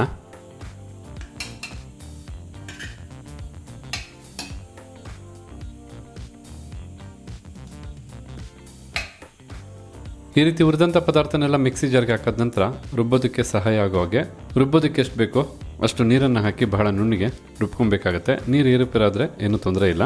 ಈಗ ತಾವಿಲ್ಲಿ ನೋಡ್ತಾ ಇರ್ಬೋದು ಮಿಕ್ಸಿ ಜಾರಿಗೆ ಸೇರಿಸಿದಂಥ ಎಲ್ಲ ಪದಾರ್ಥನೂ ಈ ಒಂದು ಅದಕ್ಕೆ ಬಹಳ ನುಣ್ಣಿಗೆ ರುಬ್ಬಿ ಪೇಸ್ಟನ್ನು ಸಿದ್ಧ ಮಾಡಿರ್ತಕ್ಕಂಥದ್ದು. ಈ ರೀತಿಯಾಗಿ ಕಾಳುಗೊಜ್ಜಿಗೆ ಬೇಕಾದಂಥ ಮಸಾಲ ಪೇಸ್ಟನ್ನು ಸಿದ್ಧ ಮಾಡಿದ ನಂತರ ಈಗ ಕಾಳುಗೊಜ್ಜು ಮಾಡೋದಕ್ಕೆ ಬೇಕಾದಂಥ ಒಗ್ಗರಣೆಯನ್ನು ಸಿದ್ಧ ಮಾಡೋದಕ್ಕೋಸ್ಕರ ಒಂದು ಬಾಣಲಿನ ಬಿಸಿ ಮಾಡ್ಕೊಂಡಿರ್ತಕ್ಕಂಥದ್ದು. ಬಿಸಿಯಾದಂಥ ಬಾಣಲಿಗೆ 2 ಟೇಬಲ್ ಸ್ಪೂನಷ್ಟು ಎಣ್ಣೆನ ಹಾಕಿ ಎಣ್ಣೆನ ಬಿಸಿ ಮಾಡ್ಕೋಬೇಕಾಗತ್ತೆ. ಈಗಿಲ್ಲಿ ಎಣ್ಣೆ ಬಿಸಿಯಾಗಿದೆ. ಬಿಸಿಯಾದಂಥ ಎಣ್ಣೆಗೆ ಸ್ವಲ್ಪ ಸಾಸಿವೆನ ಹಾಕಿ ಈ ರೀತಿಯಾಗಿ ಸಾಸಿವೆನೂ ಸಿಡಿದಾದ ನಂತರ ಸ್ವಲ್ಪ ಕರಿಬೇವಿನ ಸೊಪ್ಪು ಹಾಗೆ ಬಹಳ ಚಿಕ್ಕದಾಗಿ ಕಟ್ ಮಾಡಿದಂಥ 1 ಈರುಳ್ಳಿನ ಹಾಕಿ 2 ನಿಮಿಷಗಳ ಕಾಲ ಚೆನ್ನಾಗಿ ಫ್ರೈ ಮಾಡ್ಕೋಬೇಕಾಗತ್ತೆ. ಈ ರೀತಿ ಈರುಳ್ಳಿನ ಫ್ರೈ ಮಾಡಬೇಕಾದ್ರೆ ಮೀಡಿಯಂ ಫ್ಲೇಮ್ನಲ್ಲೇ ಫ್ರೈ ಮಾಡ್ಕೋಬೇಕು. ಈಗ ಇಲ್ಲಿ ಈರುಳ್ಳಿ ಮತ್ತು ಮಿಕ್ಕೆಲ್ಲ ಪದಾರ್ಥನೂ 1-2 ನಿಮಿಷಗಳ ಕಾಲ ಮಧ್ಯಮ ಉರಿನಲ್ಲಿ ಫ್ರೈ ಮಾಡಾಯಿತು. ಈ ಸಮಯದಲ್ಲಿ ಬಹಳ ಚಿಕ್ಕದಾಗಿ ಕಟ್ ಮಾಡಿದಂಥ 1 ಟೊಮೆಟೊ ಹಣ್ಣನ್ನು ಹಾಕಿ ಟೊಮೆಟೊ ಹಣ್ಣನ್ನು ಸಹ 2 ನಿಮಿಷಗಳ ಕಾಲ ಫ್ರೈ ಮಾಡ್ಕೋಬೇಕಾಗತ್ತೆ. ಈಗ ಇಲ್ಲಿ ಟೊಮೆಟೊ ಹಣ್ಣನ್ನು ಸಹ 2 ನಿಮಿಷಗಳ ಕಾಲ ಚೆನ್ನಾಗಿ ಫ್ರೈ ಮಾಡಾಯಿತು. ಈಗ ಇಲ್ಲಿ 1 ಬಾಳೆಕಾಯಿನ ನೀಟಾಗಿ ಮೇಲೆ ಸಿಪ್ಪೆ ತೆಗೆದು ಈ ಒಂದು ಸೈಜಲ್ಲಿ ಕಟ್ ಮಾಡಿ ಬರೀ ಬಾಳೆಕಾಯಿನ ಮಾತ್ರ ಒಗ್ಗರಣೆಗೆ ಹಾಕ್ತಾ ಇರ್ತಕ್ಕಂಥದ್ದು. ಹಾಗೆ ನೀಟಾಗಿ ಸಿಪ್ಪೆ ತೆಗೆದು ಈ ಒಂದು ಸೈಜಲ್ಲಿ ಕಟ್ ಮಾಡಿರ್ತಕ್ಕಂಥ 1 ಆಲೂಗಡ್ಡೆ, ಬಾಳೆಕಾಯಿ ಆಗ್ಬೋದು ಅಥವಾ ಆಲೂಗಡ್ಡೆ ಆಗ್ಬೋದು, ಖಂಡಿತ ಕಟ್ ಮಾಡಿದ ನಂತರ ನೀರಲ್ಲಿ ಹಾಕಿಡಬೇಕಾಗತ್ತೆ, ಇಲ್ಲಾಂದರೆ ಅದು ಬಣ್ಣ ಬದಲಾಗ್ಬಿಡುತ್ತೆ. ಆಗಲೇ ನಾವು ಕಾಳನ್ನು ಬೇಯಿಸ್ಬೇಕಾದ್ರೆ ಕಾಳಿಗೆ ಎಷ್ಟು ಬೇಕೋ ರುಚಿಗೆ ಅಷ್ಟು ಉಪ್ಪನ್ನು ಹಾಕಿದ್ವಿ. ಈಗ ರುಚಿಗೆ ತಕ್ಕಷ್ಟು ಉಪ್ಪನ್ನು ಹಾಕಿ ನೋಡ್ಕೊಂಡು ಹಾಕ್ಕೊಳ್ಳಿ ಉಪ್ಪು, ಯಾಕೆಂದರೆ ಯಾವುದೇ ಕಾರಣಕ್ಕೂ ಉಪ್ಪು ಹೆಚ್ಚಾಗಬಾರ್ದು. ಉಪ್ಪನ್ನು ಹಾಕಾದ ನಂತರ ಒಮ್ಮೆ ಚೆನ್ನಾಗಿ ಮಿಕ್ಸ್ ಮಾಡಬೇಕು. ಉಪ್ಪು ಚೆನ್ನಾಗಿ ಬೆರಿಬೇಕು, ಹಾಗೆ ಮಿಕ್ಕೆಲ್ಲ ಪದಾರ್ಥಗಳು ಚೆನ್ನಾಗಿ ಬೆರಿಬೇಕು. ಈ ರೀತಿ ಚೆನ್ನಾಗಿ ಮಿಕ್ಸ್ ಮಾಡಿದ ನಂತರ ಒಂದು ಲಿಡ್ಡನ್ನು ಮುಚ್ಚಿ ಸರಿಸುಮಾರು ಏನಿಲ್ಲ ಅಂದರೂ 7ರಿಂದ 8 ನಿಮಿಷ ಹಬೆನಲ್ಲೇ ಬಾಳೆಕಾಯಿನ ಬೇಯಿಸ್ಕೋಬೇಕಾಗತ್ತೆ. 7 ನಿಮಿಷ ಏನು ಬಾಳೆಕಾಯಿ ಮತ್ತು ಆಲೂಗಡ್ಡೆನ ಬೇಯಿಸ್ತಿರಲ್ಲ, ಒಂದು 2 ನಿಮಿಷಕ್ಕೊಮ್ಮೆ ಲಿಡ್ಡನ್ನು ತೆಗೆದು ನೀಟಾಗಿ ಮಿಕ್ಸ್ ಮಾಡಿಕೊಂಡು ಹಬೆನಲ್ಲೇ ಬೇಯಿಸ್ಕೋಬೇಕು. 2ರಿಂದ 3 ನಿಮಿಷ ಚೆನ್ನಾಗಿ ಬೆಂದಿದೆ ಹಬೆನಲ್ಲೇ. ಈ ಸಮಯದಲ್ಲಿ ಲಿಡ್ಡನ್ನು ತೆಗೆದೊಮ್ಮೆ ಮಿಕ್ಸ್ ಮಾಡ್ಕೊಳ್ಳೋಣ. ತಳ ಹಿಡಿಬಾರ್ದು ಅಂತೇಳಿ ಹಾಗೆ ಇದೆಲ್ಲ ಚೆನ್ನಾಗಿ ಬೇಯೋದಕ್ಕೋಸ್ಕರ 2 ಟೇಬಲ್ ಸ್ಪೂನಷ್ಟು ನೀರನ್ನು ಹಾಕಿ ಚೆನ್ನಾಗಿ ಮಿಕ್ಸ್ ಮಾಡ್ಕೋಬೇಕಾಗತ್ತೆ.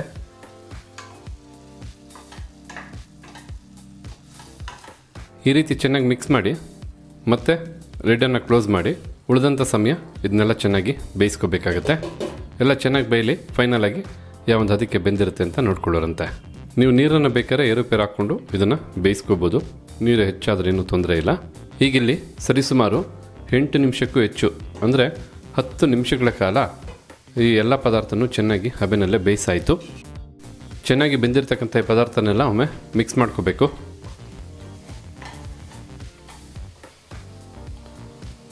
ಈ ರೀತಿ ಚೆನ್ನಾಗಿ ಮಿಕ್ಸ್ ಮಾಡಿದ ನಂತರ ನೋಡಿ, ಕುಕ್ಕರಲ್ಲಿ 2 ವಿಸಲ್ ಕೂಗಿಸಿ ಚೆನ್ನಾಗಿ ಬೇಯಿಸಿದಂಥ ಕಾಳು ಮತ್ತು ನೀರನ್ನು ಹಾಕೋಬೇಕಾಗತ್ತೆ.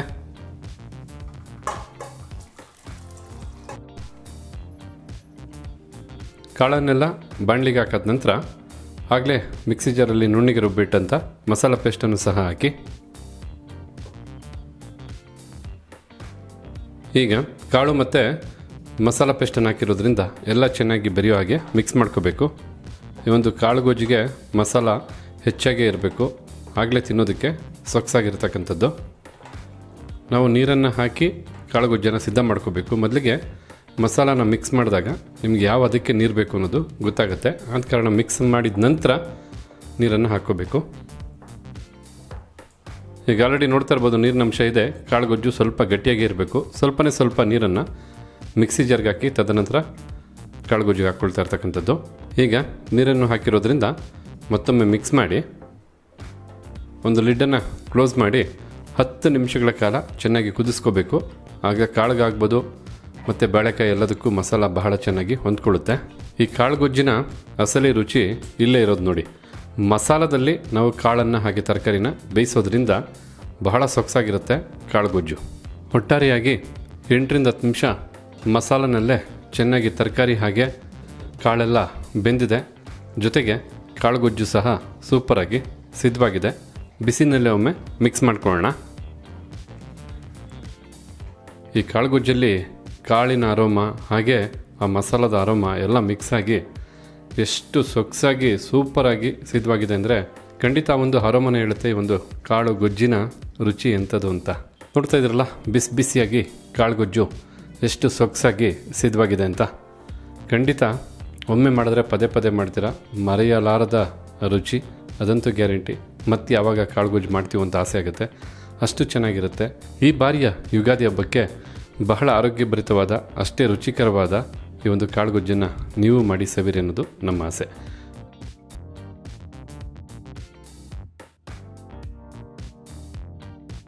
ಸ್ನೇಹಿತರೆ, ಇವತ್ತಿನ ಈ ವಿಡಿಯೋದಲ್ಲಿ ಮಾವಿನಕಾಯಿ ಚಿತ್ರಾನ್ನ, ಅದರಲ್ಲೂ ಸ್ಪೆಷಲ್ ಆದಂಥ ಯುಗಾದಿ ಹಬ್ಬಕ್ಕೆ ಮಾಡಲೇಬೇಕಾದಂಥ ಮಾವಿನಕಾಯಿ ಚಿತ್ರಾನ್ನ ಯಾವ ರೀತಿ ಮಾಡೋದು, ಹಾಗೆ ಬೇಕಾದಂಥ ಪದಾರ್ಥಗಳೇನು ಅಂತ ತಿಳಿಸ್ಕೊಡ್ತಾ ಇದ್ದೀವಿ. ಖಂಡಿತ ಈ ರೀತಿಯಾದಂಥ ಮಾವಿನಕಾಯಿ ಚಿತ್ರಾನ್ನ ಬಾಯಿ ಚಪ್ಪರಿಸೋ ರುಚಿನಲ್ಲಿರುತ್ತೆ. ಚಿತ್ರಾನ್ನನೇ ಒಂದು ರುಚಿ, ಅದರಲ್ಲೂ ಸ್ಪೆಷಲಾಗಿ ಮಾವಿನಕಾಯಿ ಹಾಕಿ ಮಾಡ್ತಾ ಇರೋದ್ರಿಂದ ಮತ್ತಷ್ಟು ರುಚಿ ಇರುತ್ತೆ. ಮಾವಿನಕಾಯಿ ಚಿತ್ರಾನ್ನ ಮಾಡೋದಕ್ಕೆ ಅನ್ನ ಮಾಡ್ಕೊಳ್ಳೋದು ಬಹಳ ಮುಖ್ಯ. ತಾವಿಲ್ಲಿ ನೋಡ್ತಾ ಇರ್ಬೋದು ಬಿಡಿಯಾಗಿ ಅನ್ನನ ತಯಾರು ಮಾಡಿರ್ತಕ್ಕಂಥದ್ದು. ಒಂದು ಲೋಟ ಅಥವಾ ಒಂದು ಕಪ್ಪಳತೆಯ ಅಕ್ಕಿನ 10 ನಿಮಿಷ ನೀರಲ್ಲಿ ನೆನೆಸಿ ತದನಂತರ ಆ ನೀರನ್ನು ಹೊರಚೆಲ್ಲಿ ಕುಕ್ಕರ್ಗೆ ಹಾಕಿ 1 ಕಪ್ಪಳತೆ ಅಕ್ಕಿಗೆ 1.5 ಕಪ್ಪಷ್ಟು ನೀರನ್ನು ಹಾಕಿ ರುಚಿಗೆ ತಕ್ಕಷ್ಟು ಉಪ್ಪನ್ನು ಹಾಕಿ 2 ವಿಸಲ್ ಕೂಗಿಸ್ಕೊಂಡ್ರು ಸಾಕು. ಬಹಳ ಸೊಗಸಾಗಿ ಬಿಡಿಯಾಗಿ ಅನ್ನ ತಯಾರಾಗುತ್ತೆ. ಈ ರೀತಿಯಾಗಿ ಉದುರಾಗಿ ಅನ್ನನ ಸಿದ್ಧ ಮಾಡಿದ ನಂತರ ಈಗ ಕೆಲವು ಪದಾರ್ಥನ ಹುರ್ಕೋಬೇಕು. ಅದಕ್ಕೋಸ್ಕರ ಇಲ್ಲೊಂದು ಚಿಕ್ಕ ಕಡಾಯಿನ ಬಿಸಿ ಮಾಡ್ಕೊಳ್ತಾ ಇರ್ತಕ್ಕಂಥದ್ದು. ಬಿಸಿಯಾದಂಥ ಕಡಾಯಿಗೆ 1/2 ಟೀ ಸ್ಪೂನಷ್ಟು ಮೆಂತ್ಯ ಕಾಳನ್ನು ಹಾಕಿ ಹಾಗೆ 1/2 ಟೀ ಸ್ಪೂನಷ್ಟು ಸಾಸಿವೆನೂ ಸಹ ಹಾಕಿ ಸರಿಸುಮಾರು ಒಂದು 2 ನಿಮಿಷಗಳ ಕಾಲ ಇದನ್ನೆಲ್ಲ ಲೋ ಫ್ಲೇಮ್ನಲ್ಲೇ ಹುರ್ಕೋಬೇಕು. ಸ್ವಲ್ಪ ಹುರಿದಾದ ನಂತರ ಬಣ್ಣ ಬದಲಾಗುತ್ತೆ, ಅಲ್ಲಿವರೆಗೂ ಹುರ್ಕೊಂಡ್ರೆ ಸಾಕಾಗುತ್ತೆ. ನಾವು ಕಳೆದ ಬಾರಿ ಹಬ್ಬಕ್ಕೆ ಮಾವಿನಕಾಯಿ ಚಿತ್ರಾನ್ನ ಮಾಡಿದಾಗ ಅನೇಕ ಜನ ಮೆಚ್ಕೊಂಡಿದ್ರು, ಹಾಗೆ ಅನೇಕ ಸಲಹೆಗಳನ್ನು ಕೊಟ್ಟರು. ಅವರೆಲ್ಲರ ಸಲಹೆ ನಾವು ಇನ್ನೂ ಅತ್ಯಂತ ರುಚಿಕರವಾಗಿ ಈ ಒಂದು ಮಾವಿನಕಾಯಿ ಚಿತ್ರಾನ್ನ ಮಾಡೋದಕ್ಕೆ ಹೆಲ್ಪ್ ಆಯಿತು. ಆ ಸಲಹೆನೆಲ್ಲ ಬಳಸಿ ಒಂದು ಉತ್ತಮವಾದಂಥ ರೆಸಿಪಿನ ಮಾಡ್ತಾ ಇರ್ತಕ್ಕಂಥದ್ದು. ನೋಡಿ, ಕೇವಲ 1ರಿಂದ 2 ನಿಮಿಷದೊಳಗಡೆ ಈ ರೀತಿಯಾಗಿ ನಾವು ನೀಟಾಗಿ ಪದಾರ್ಥನ ಹುರ್ಕೋಬೋದು. ಸ್ವಲ್ಪ ಚಿಟಪಟ ಅನ್ನಂತೆ ಅಲ್ಲಿವರೆಗೂ ಹುರ್ಕೊಂಡ್ರೆ ಸಾಕಾಗುತ್ತೆ. ಹುರಿದಂಥ ಪದಾರ್ಥನ ಒಂದು ಕುಟಾಣಿಗೆ ಹಾಕಿ ಕುಟ್ಟಿ ಪುಡಿ ಮಾಡ್ಕೋಬೇಕಾಗತ್ತೆ. ಬಿಸಿ ಇದೆ, ಸ್ವಲ್ಪ ತಣ್ಣಗಾಗಲಿ, ತಣ್ಣಗಾದ್ಮೇಲೆ ಕುಟ್ಟಿ ಪುಡಿ ಮಾಡ್ಕೊಳ್ಳೋಣ. ಹುರಿದಂಥ ಮೆಂತ್ಯ ಕಾಳು ಸಾಸಿವೆ ತಣ್ಣಗಾಗ್ತಕ್ಕಂಥ ಈ ಸಮಯದಲ್ಲಿ ಕಡಲೆಕಾಯಿ ಬೀಜನ ಹುರ್ಕೊಳ್ಳೋಣ. ಮತ್ತಿಲ್ಲಿ ಕಡಾಯಿನ ಬಿಸಿ ಮಾಡ್ಕೊಂಡಿರ್ತಕ್ಕಂಥದ್ದು. ಬಿಸಿಯಾದಂಥ ಕಡಾಯಿಗೆ 1 ಟೀ ಸ್ಪೂನಷ್ಟು ಎಣ್ಣೆನ ಹಾಕಿ, ಹಾಗೆ 2 ಟೇಬಲ್ ಸ್ಪೂನಷ್ಟು ಕಡಲೆಕಾಯಿ ಬೀಜನ ಕಡಾಯಿಗೆ ಹಾಕಿ ಸರಿಸುಮಾರು 3 ನಿಮಿಷಗಳ ಕಾಲ ಲೋ ಫ್ಲೇಮ್ನಲ್ಲೇ ಕಡಲೆಕಾಯಿ ಬೀಜನ ಹುರ್ಕೋಬೇಕಾಗತ್ತೆ. ಕಡಲೆಕಾಯಿ ಬೀಜನ ಈ ರೀತಿ ಸಪ್ರೇಟಾಗಿ ಹುರಿದು ಲಾಸ್ಟಲ್ಲಿ ಚಿತ್ರಾನ್ನಕ್ಕೆ ಸೇರಿಸೋದ್ರಿಂದ ಖಂಡಿತ ಆ ಕಡಲೆಕಾಯಿ ಬೀಜದ ಕ್ರಿಸ್ಪಿನೆಸ್ ಹಾಗೆ ಉಳಿಯುತ್ತೆ, ಮೆತ್ತಗಾಗಲ್ಲ, ಗರಿಗರಿಯಾಗಿರುತ್ತೆ, ತಿನ್ಬೇಕಾದ್ರೆ ಒಳ್ಳೆ ರುಚಿನ ತಂದುಕೊಡುತ್ತೆ. ಈಗ ಇಲ್ಲಿ ನೋಡ್ತಾ ಇರ್ಬೋದು ಹೊಟ್ಟೆಲ್ಲ ಬಾಯಿ ತೆರೆದಿದೆ, ಹಾಗೆ ಕಡಲೆಕಾಯಿ ಬೀಜನೂ ಸಹ ಚೆನ್ನಾಗಿ ಎಣ್ಣೆಯಲ್ಲಿ ಫ್ರೈ ಆಗಿದೆ. ಈ ಒಂದು ಅದಕ್ಕೆ ಕಡಲೆಕಾಯಿ ಬೀಜನ ಫ್ರೈ ಮಾಡಿದ ನಂತರ ಮತ್ತೊಂದು ಬಟ್ಲಿಗೆ ಹಾಕಿಡೋಣ. ಕಡಲೆಕಾಯಿ ಬೀಜ ಹುರಿದಂಥ ಈ ಸಮಯದಲ್ಲಿ ಈ ಪದಾರ್ಥಗಳು ತಣ್ಣಗಾಗಿದೆ, ಕುಟ್ಟಿ ಪುಡಿ ಮಾಡ್ಕೊಳ್ಳೋಣ. ಹೀಗಿಲ್ಲಿ ನೀಟಾಗಿ ಹುರಿದಂಥ ಪದಾರ್ಥನೆಲ್ಲ ಈ ಒಂದು ಅದಕ್ಕೆ ಪುಡಿ ಮಾಡಾಯಿತು. ಈ ರೀತಿಯಾಗಿ ಈ ಪದಾರ್ಥನೆಲ್ಲ ಪುಡಿ ಮಾಡಿದ ನಂತರ ಚಿತ್ರಾನ್ನಕ್ಕೆ ಬೇಕಾದಂಥ ಒಗ್ಗರಣೆಯನ್ನು ಸಿದ್ಧ ಮಾಡ್ಕೋಬೇಕಾಗತ್ತೆ. ಚಿತ್ರಾನ್ನ ಮಾಡೋದಕ್ಕೆ ಬೇಕಾದಂಥ ಒಗ್ಗರಣೆನ ತಯಾರು ಮಾಡೋದಕ್ಕೋಸ್ಕರ ಒಂದು ಬಾಣಲಿನ ಬಿಸಿ ಮಾಡ್ಕೊಳ್ತಾ ಇರ್ತಕ್ಕಂಥದ್ದು. ಮಾವಿನಕಾಯಿ ಚಿತ್ರಾನ್ನ ಒಗ್ಗರಣೆ ಮಾಡೋದಕ್ಕೋಸ್ಕರ ಈಗ ಇಲ್ಲಿ ಬಿಸಿಯಾದಂಥ ಬಾಣಲಿಗೆ 3 ಟೇಬಲ್ ಸ್ಪೂನಷ್ಟು ಎಣ್ಣೆನ ಹಾಕಿ ಎಣ್ಣೆನ ಬಿಸಿ ಮಾಡ್ಕೋಬೇಕಾಗತ್ತೆ. ಈಗಿಲ್ಲಿ ಎಣ್ಣೆ ಬಿಸಿಯಾಗಿದೆ. ಬಿಸಿಯಾದಂಥ ಎಣ್ಣೆಗೆ ಸ್ವಲ್ಪ ಸಾಸಿವೆನ ಹಾಕಿ, ಈ ರೀತಿಯಾಗಿ ಸಾಸಿವೆನ ಸಿಡಿದಾದ ನಂತರ ಸ್ವಲ್ಪ ಇಂಗಿನ ಪುಡಿನ ಬಳಸ್ತಾ ಇರ್ತಕ್ಕಂಥದ್ದು, ಹಾಗೆ ಸ್ವಲ್ಪ ಜೀರಿಗೆ, ಜೊತೆಗೆ 1 ಟೇಬಲ್ ಸ್ಪೂನಷ್ಟು ಕಡಲೆಬೇಳೆ ಮತ್ತು 1 ಟೇಬಲ್ ಸ್ಪೂನಷ್ಟು ಉದ್ದಿನಬೇಳೆನೂ ಹಾಕಿ ಲೋ ಫ್ಲೇಮ್ನಲ್ಲೇ 1 ನಿಮಿಷ ಇದನ್ನೆಲ್ಲ ಫ್ರೈ ಮಾಡ್ಕೋಬೇಕು. ಅಂದರೆ ಕಡಿಮೆ ಉರಿನಲ್ಲೇ ಫ್ರೈ ಮಾಡಬೇಕು. ಹೆಚ್ಚು ಉರಿನಲ್ಲಿ ಫ್ರೈ ಮಾಡಿದ್ರೆ ಬಹಳ ಬೇಗ ಸೀದೋಗುತ್ತೆ, ಆದ ಕಾರಣ ಕಡಿಮೆ ಉರಿನಲ್ಲೇ ಫ್ರೈ ಮಾಡ್ಕೊಳ್ಳಿ. ಈ ರೀತಿಯಾಗಿ ಪದಾರ್ಥನೆಲ್ಲ 1 ನಿಮಿಷಗಳ ಕಾಲ ಫ್ರೈ ಮಾಡಿದ ನಂತರ ಸ್ವಲ್ಪ ಅರಿಶಿಣದ ಪುಡಿ ಹಾಕಿ ಹಾಗೆ ಸುಮ್ಮನೆ ಬೆರೆಸ್ಕೊಂಡ್ರೆ ಸಾಕಾಗುತ್ತೆ. ಈ ರೀತಿಯಾಗಿ ಅರಿಶಿಣದ ಪುಡಿನೂ ಹಾಕಿ ಬೆರೆಸಾದ ನಂತರ ಈಗಿಲ್ಲಿ 5 ರಿಂದ 6 ಹಸಿಮೆಣಸಿನಕಾಯಿನ ಬಹಳ ಚಿಕ್ಕದಾಗಿ ಕಟ್ ಮಾಡಿ ಒಗ್ಗರಣೆಗೆ ಬಳಸ್ತಾ ಇರ್ತಕ್ಕಂಥದ್ದು. ನೋಡ್ಕೊಳ್ಳಿ, ಮೆಣಸಿನಕಾಯಿ ಯಾವ ಹದದಲ್ಲಿ ಖಾರ ಇರುತ್ತೋ ಅದ್ರ ಮೇಲೆ ನೀವು ಏರುಪೇರು ಮಾಡ್ಕೋಬೋದು. ಮಾವಿನಕಾಯಿ ಹುಳಿ ಇರೋದ್ರಿಂದ ಸ್ವಲ್ಪ ಮೆಣಸಿನಕಾಯಿ ಖಾರ ಹೆಚ್ಚೇ ಬೇಕಾಗುತ್ತೆ. ಹಾಗೆ ಸ್ವಲ್ಪ ಕರಿಬೇವಿನ ಸೊಪ್ಪನ್ನು ಹಾಕಿ ಲೋ ಫ್ಲೇಮ್ನಲ್ಲೇ 2 ನಿಮಿಷಗಳ ಕಾಲ ಇವೆರಡು ಪದಾರ್ಥನ ಫ್ರೈ ಮಾಡಿಕೊಂಡ್ರೆ ಸಾಕಾಗುತ್ತೆ. ಈಗಿಲ್ಲಿ ಮೆಣಸಿನಕಾಯಿನೂ 2 ನಿಮಿಷಗಳ ಕಾಲ ಫ್ರೈ ಮಾಡಾಯಿತು. ಈ ಸಮಯದಲ್ಲಿ ರುಚಿಗೆ ತಕ್ಕಷ್ಟು ಉಪ್ಪನ್ನು ಬಳಸ್ತಾ ಇರ್ತಕ್ಕಂಥದ್ದು. ನಾವಿಲ್ಲಿ ಪುಡಿ ಉಪ್ಪನ್ನು ಬಳಸ್ತಾ ಇದ್ದೀವಿ. ಆಲ್ರೆಡಿ ಅನ್ನ ಮಾಡಬೇಕಾದ್ರೆ ಉಪ್ಪನ್ನು ಬಳಸಿದ್ವಿ, ಆದ ಕಾರಣ ನೋಡಿಕೊಂಡು ಉಪ್ಪನ್ನು ಬಳಸಬೇಕಾಗತ್ತೆ. ಉಪ್ಪನ್ನು ಹಾಕಾದ ನಂತರ ಚೆನ್ನಾಗಿ ರೀತಿ ಒಮ್ಮೆ ಮಿಕ್ಸ್ ಮಾಡಿಕೊಂಡ್ರೆ ಸಾಕಾಗುತ್ತೆ. ಹೆಸರೇ ಹೇಳೋ ಹಾಗೆ ಮಾವಿನಕಾಯಿ ಚಿತ್ರಾನ್ನ ಆಗಿರೋದ್ರಿಂದ ಒಂದು ಮೀಡಿಯಂ ಸೈಜ್ನ ಮಾವಿನಕಾಯಿನ ನೀಟಾಗಿ ತುರಿದು 1 ಕಪ್ ಅಳತೆಯ ಮಾವಿನಕಾಯಿ ತುರಿನ ಹಾಕ್ಕೊಳ್ತಾ ಇರ್ತಕ್ಕಂಥದ್ದು ಒಗ್ಗರಣೆಗೆ. ಈಗ ಸರಿಸುಮಾರು 3 ರಿಂದ 4 ನಿಮಿಷ ಲೋ ಫ್ಲೇಮ್ನಲ್ಲೇ ಮಾವಿನಕಾಯಿನೂ ಸಹ ಚೆನ್ನಾಗಿ ಬಿಸಿ ಮಾಡಿಕೊಂಡು ಫ್ರೈ ಮಾಡ್ಕೋಬೇಕಾಗತ್ತೆ. ಈಗಾಗಲೇ ಅರೋಮ ಭಾಳ ಸೊಗಸಾಗಿ ಬರ್ತಾ ಇದೆ. ಇನ್ನು ಕಂಪ್ಲೀಟಾಗಿ ಚಿತ್ರಾನ್ನ ಸಿದ್ಧ ಆಗಿಬಿಟ್ರಂತೂ ಎಷ್ಟೊತ್ತಿಗೆ ತಿಂತೀವಿ ಅಂತ ಆಸೆ ಆಗುತ್ತೆ, ಅಷ್ಟು ಸೊಗಸಾಗಿರುತ್ತೆ ಈ ಒಂದು ಚಿತ್ರಾನ್ನ. ಎಷ್ಟೇ ಕಾಸ್ಟ್ಲಿ ರೈಸ್ ಬಾತನ್ನು ತಿಂದ್ರೂ ಈ ಚಿತ್ರಾನ್ನದ ಮುಂದೆ ಯಾವುದೂ ಇಲ್ಲ, ನೀವೇನು ಹೇಳ್ತೀರಾ? ಈಗಿಲ್ಲಿ ತುರಿದಂಥ ಮಾವಿನಕಾಯಿನೂ ಸಹ 2 ನಿಮಿಷಗಳ ಕಾಲ ಫ್ರೈ ಮಾಡಾಯಿತು. ಈ ಮಾವಿನಕಾಯಿ ಚಿತ್ರಾನ್ನದ ರುಚಿನ ಹೆಚ್ಚು ಮಾಡೋದಕ್ಕೋಸ್ಕರ 1 ಟೀ ಸ್ಪೂನಷ್ಟು ಬೆಲ್ಲದ ಪುಡಿನ ಬಳಸ್ತಾ ಇರ್ತಕ್ಕಂಥದ್ದು. ಸ್ವಲ್ಪ ಬೆಲ್ಲದ ಪುಡಿ ಸಾಕು. ಆಗಲೇ ನಾವು ಮೆಂತ್ಯ ಹಾಗೆ ಸಾಸಿವೆನ ಹುರಿದು ಕುಟ್ಟಿ ಪುಡಿ ಮಾಡಿದ್ವಲ್ಲ, ಆ ಪುಡಿನೂ ಸಹ ಹಾಕಿ,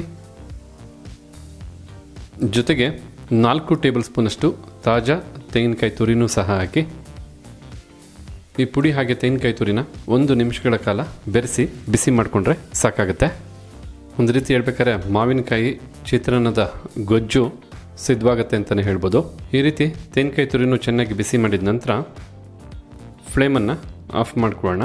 ಈಗ ಮಾವಿನಕಾಯಿ ಚಿತ್ರಾನ್ನಕ್ಕೆ ಬೇಕಾದಂಥ ಗೊಜ್ಜು ಸಿದ್ಧವಾಯಿತು. ಈಗ ಅನ್ನನ ಹಾಕಿ ಮಿಕ್ಸ್ ಮಾಡ್ಕೊಳ್ಳೋಣ. ನೋಡ್ತಾ ಇದ್ದೀರಲ್ಲ ಅನ್ನ ಎಷ್ಟು ಬಿಡಿಬಿಡಿಯಾಗಿದೆ. ಖಂಡಿತ ನೀವು ಮೊದಲಿಗೆ ಅನ್ನನ ದಯವಿಟ್ಟು ಬಿಡಿಬಿಡಿಯಾಗಿ ಮಾಡಿಕೊಂಡೇ ಮಾವಿನಕಾಯಿ ಚಿತ್ರಾನ್ನ ಮಾಡಬೇಕು. ಆಗಲೇ ನಿಮಗೆ ಮಾವಿನಕಾಯಿ ಚಿತ್ರಾನ್ನ ನೋಡೋದಕ್ಕಾಗ್ಬೋದು, ತಿನ್ನೋದಕ್ಕಾಗ್ಬೋದು, ರುಚಿ ಆಗ್ಬೋದು, ಎಲ್ಲನೂ ಸೂಪರಾಗಿರ್ತಕ್ಕಂಥದ್ದು. ಈ ರೀತಿ 1 ಕಪ್ ಅಕ್ಕಿಯಿಂದ ಬೇಯಿಸಿದಂಥ ಅನ್ನನೂ ಬಾಣಲಿಗೆ ಹಾಕ್ಕೊಂಡಾದ ನಂತರ ಮೊದಲೇ ಕ್ರಿಸ್ಪಿಯಾಗಿ ಹುರಿದಂಥ ಕಡಲೆಕಾಯಿ ಬೀಜನೂ ಹಾಕಿ, ಜೊತೆಗೆ ಮೇಲೆ ಸ್ವಲ್ಪ ಕೊತ್ತಂಬರಿ ಸೊಪ್ಪನ್ನು ಉದುರಿಸಿ ಮಿಕ್ಸ್ ಮಾಡ್ಕೋಬೇಕಾಗತ್ತೆ ಚೆನ್ನಾಗಿ.